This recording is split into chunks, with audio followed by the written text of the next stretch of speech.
Hey everyone, we are back for Venom Edition 2 in this 2021-2022 run. Wow, 2022. Um, we finished off with Dylan meeting his father, Eddie Brock, at the hotel or motel actually, and it was sent ablaze by what looked like a military team that wanted Eddie, the symbiotes, Venom, and now Dylan gone. Um, Issue 2 starts with kind of a flashback last moment of what Dylan seems to find, like in his final moments of seeing with his dad. You kind of see Eddie fading backwards in the explosion, and he tells Dylan, don't forget his dying wish, don't bond with it.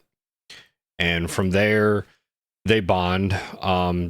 Dylan then is put on, or not put on, he gets on a freight train, and it discusses or questions to the symbiote, why didn't you save him? You could have saved him. And the symbiote answers back with, if it was your dad, if I was with your dad, bonding with your dad, he would have done the same thing. He would have saved you and not himself, because that's what he would have wanted. And from there, you see Dylan on this freight train.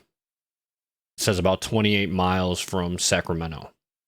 And I guess, timeline of Eddie's final voicemail to Dylan begins to play in Dylan's head, or he plays it out loud. I'm not quite sure with that, but it's essentially his last messages to his son, discussing how, unfortunately Dylan has to pay for the sins and crimes he committed, and now, all the stuff he's left, which isn't much and nothing but bad, is going to be Dylan's burden. And it goes on, from there, I did this in my past and now you have to pay for it. You have to be your own person. I was an angry person, da da da da da. But it ended with, the voicemail ended with, I made a lot of mistakes. I'm paraphrasing, obviously, but my best decision was making you, meaning him having his son. So from there, Dylan is hitchhiking, and his father told him to meet at Max's diner, and he was to ask for an allllll.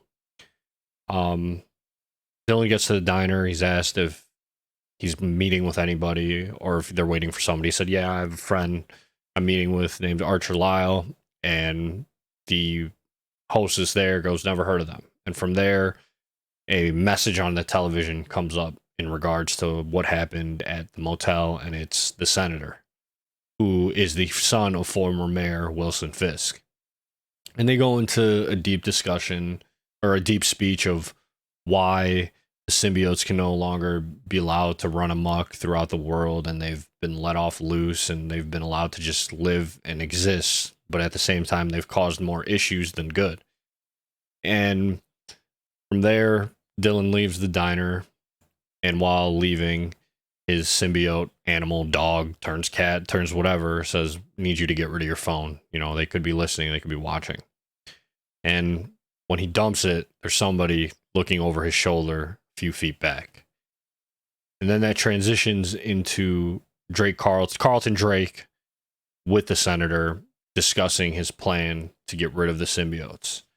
The senator says how he really isn't a fan of Carlton, but they want the same thing. They want to get rid of the symbiotes. It'll benefit him in his congressional election, and it'll open up a world for Drake to use weapons and whatnot to, go after symbiotes.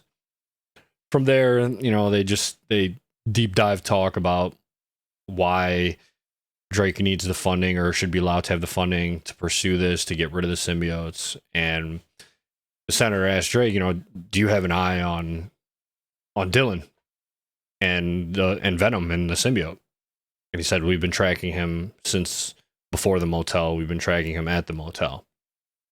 And then we've got eyes on him now. It pans to Dylan walking in what looks like a abandoned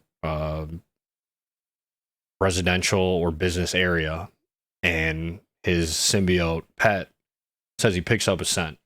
That scent is the military that blew up the motel and has been following Dylan and the symbiote for some time. They get the green light once they get the eyes on Dylan, the symbiote, and Venom, and they go right ahead and do their attack. They start fighting. It doesn't seem like Dylan is ready for any of this action yet. They're using weapons to get the symbiote off his body and whatnot, and he Dylan asks for Venom. I need your help.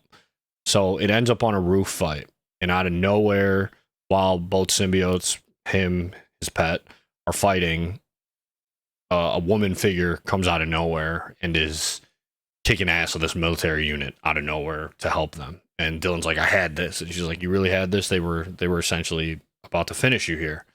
Which they weren't. They were going to take him in because he is the project now, because he's Venom. The woman that helped Dylan on the roof happened to be allllll. She had mentioned how her and Eddie had not used that diner in years, for however long. It used to be their old dead drop. And once she saw that Eddie was dead on the news this morning, she had to come there to figure out if it was true. It must be that Eddie had planned that ahead of time for her to be Dylan's guardian or partner to help him learn the symbiote. I'm not sure about allll's story. Again, I'm new to the Venom series and all this. But her last words before the comic ends to Dylan were, "If you want to live, come with me." So the issue ends with that fight on the roof ending, Dylan finally meeting up with Archer while he has his symbiote. And it looks like we didn't get any more info on how edition 1 ended, with you seeing Eddie reincarnated, and them discussing how this has happened multiple times. So I'm really hoping to see that in the next issue. Issue 4 comes out next week. So I'm hoping to get these 2 issues out up and running for videos for people to review, hopefully chime in on how they feel about Venom 2, edition number 2. If you have any questions, if you have any other insight on this, let me know in the comments. If you're enjoying it, if you're not really enjoying it, if you're an old Venom fan and you're not really sure where this is going. I'm interested to see where it's going. But I think I'm more interested to see where Eddie's afterlife thing goes more than I am to see Dylan as the new symbiote. Because I think that's my problem with like Spider-Man and comics in general. They never truly leave the main character alone. They always bless you with like a new fresh character that takes on their role. But after a couple years, maybe not even a year, they go back to their roots. But I get it. So this was edition number 2 in Venom. Let me know what you guys thought. And I will be back in a day or two for edition 3, and then we'll be caught up with 4. 4 will go live either the day of the issue coming out or the following day that it dropped. So drop a like, sub to the page if you can. It was fun talking, and I'll see you guys on the next one. Peace.